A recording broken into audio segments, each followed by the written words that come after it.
D'Angelo Russell from the Lakers, according to ESPN. LA also sends Maxwell Lewis and 3 second-rounders to Brooklyn. In return, they get Dorian Finney-Smith and Shake Milton. Russell. I like this trade both ways, EK. Recently, we've been seeing a lot of major changes go down in the NBA. Just the other day, the Sacramento Kings abruptly decided to fire their head coach in a move that was very well thought out and was definitely not done to appease their star player that they were very scared of losing. Upon the news of that happening, a lot of fans were speculating that the next big trade that was going to happen in the NBA was De'Aaron Fox getting traded, with some fans even pegging the Los Angeles Lakers as a potential destination. But ultimately, that's not what ended up happening. The Los Angeles Lakers did make a huge trade, and they did trade for one of the more coveted trade candidates prior to the trade deadline, and fans have mixed feelings about it. So before we get to the content, make sure you drop like, subscribe, and turn on your notifications to get the latest and greatest NBA news to your device. Now that we got all that out of the way, cue the intro.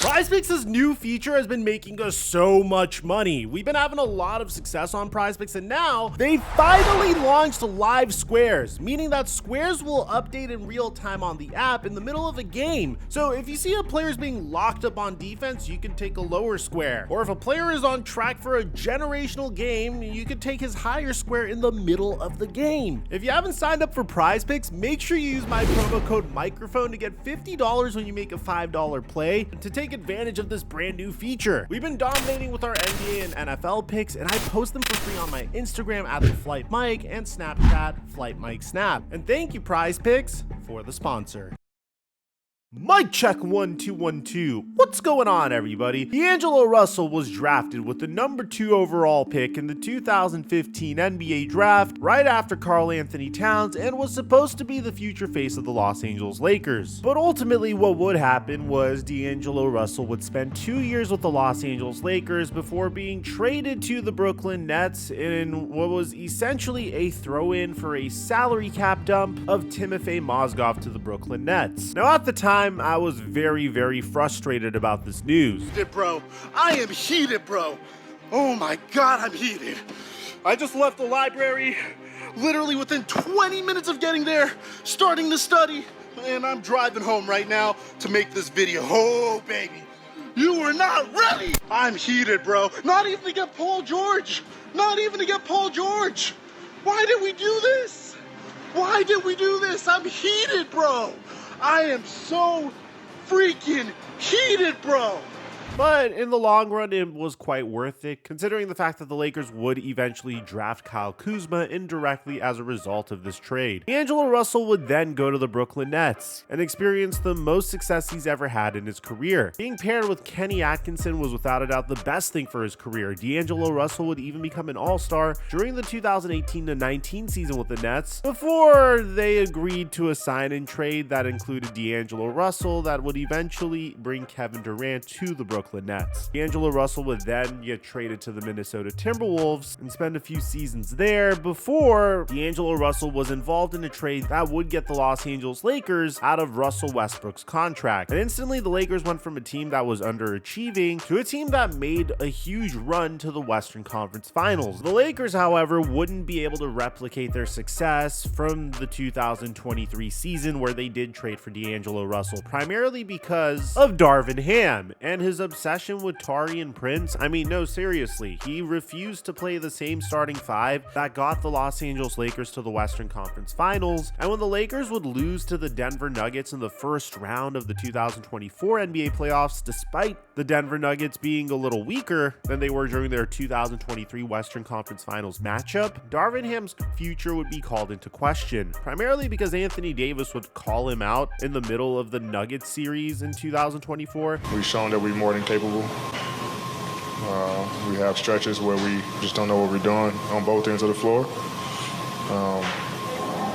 And those are the ones that cost us.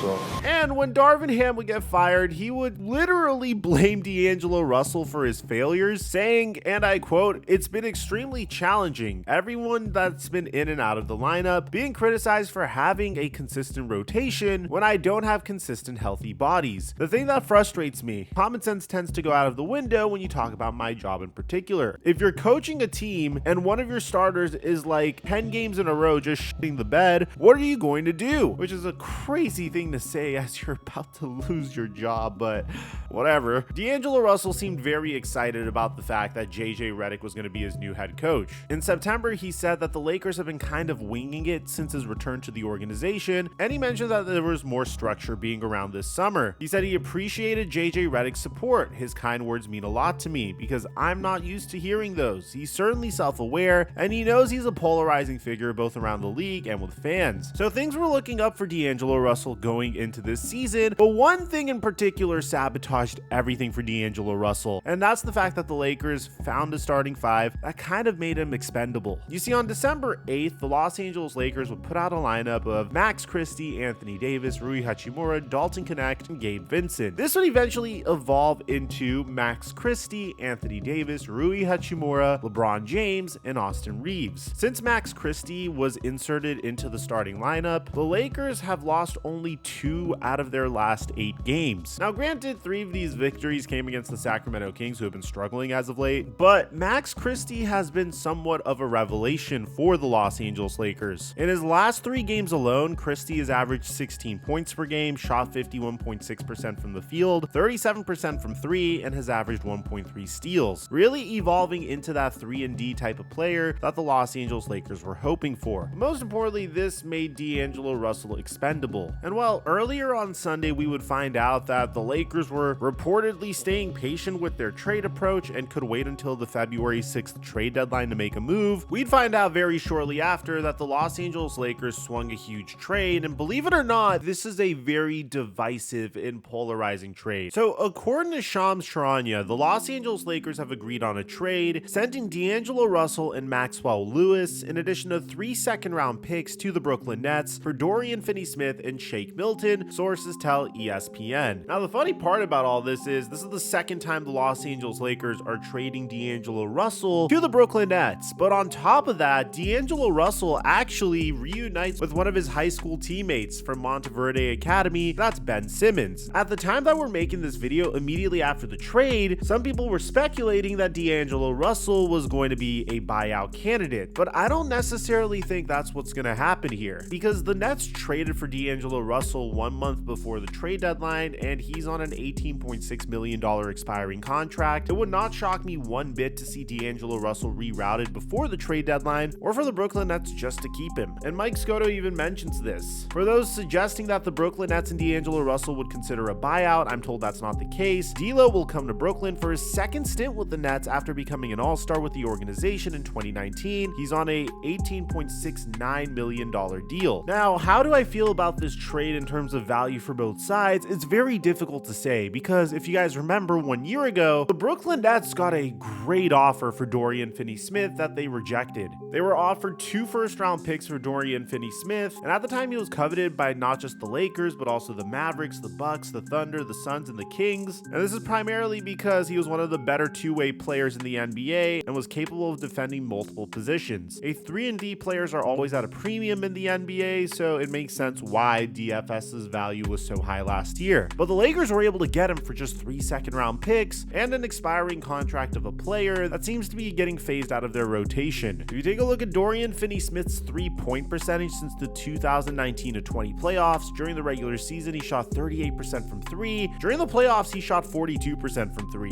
He's always been one of the better shooting forwards in the NBA, and is the only player in the NBA this season to be able to defend guards, forwards, and centers for at least 15 half-court matchups per game. You pair this with the fact that the Los Angeles Lakers were on a win streak already, with the recent addition of Max Christie to the starting 5, and this just gives the Lakers additional depth at the forward position. For the Brooklyn Nets, it's just another story of not moving on from a player at the peak of his value. Dorian Finney-Smith has a player option for the 2025 to 2026 season. He was earning just about the same amount as D'Angelo Russell this year, and the strategy is hopefully Shake Milton and Gabe Vincent can make up for the absence of D'Angelo Russell in the lineup, which in my opinion, I think they're more than capable of doing, because Shake Milton has also been shooting 39% from 3 this year as well. So in my opinion, this isn't the splashy trade for De'Aaron Fox that a lot of fans were speculating about a few days ago. But to be honest, those splashy trades for star players in the middle of the season isn't what wins you a championship in today's NBA. Rather, the focus should be on high quality role players that aren't getting overpaid, that can space out the floor and defend, that could fit into your roster and provide depth for your roster, and that would typically increase your chances of winning a championship, as opposed to trying to gut out the majority of your depth for a star player that is set to earn a maximum contract in a few years from now. And for me, considering the fact that Shake Milton is 28 years old, he's 6'5", he's one of the better defensive guards in the NBA and shoots 39% from 3, in addition to Dorian Finney-Smith, who's one of the best two-way role players in the NBA and is shooting an absurd 44% from 3. To only give up D'Angelo Russell, Maxwell Lewis, and 3 second-round picks, which gives you flexibility to move your future first-round picks for additional help if necessary, I think this is an A+ for the Los Angeles Lakers. For the Brooklyn Nets, I give them a B-. It's not because they made a horrible trade, it's the fact that they could have gotten more for Dorian Finney-Smith a year ago. But all in all, I think the Brooklyn Nets have been doing a remarkable job rebuilding, and once Ben Simmons' contract comes off of the books, once they have some young talent that they could get behind, because currently the Brooklyn Nets have 31 draft picks in the next 7 years, 15 first-round picks, 16 second-round picks. This team's doing a great job rebuilding. They just need to pay their dues. They moved on from Kevin Durant, Kyrie Irving, Mikal Bridges, and now Dennis Schroeder and Dorian Finney-Smith, and they have a very bright future ahead of them. Let me know in the comment section down below, what do you guys think about this trade? I'd like to hear what you have to say. Aside from that, I don't know if you've heard, but Mike Brown literally just got fired for doing his job. We have a whole separate video on that, and I'll leave it in the end screen, and I'll meet you guys there. Aside from that, I'm your boy Mike, and I'm dropping our mic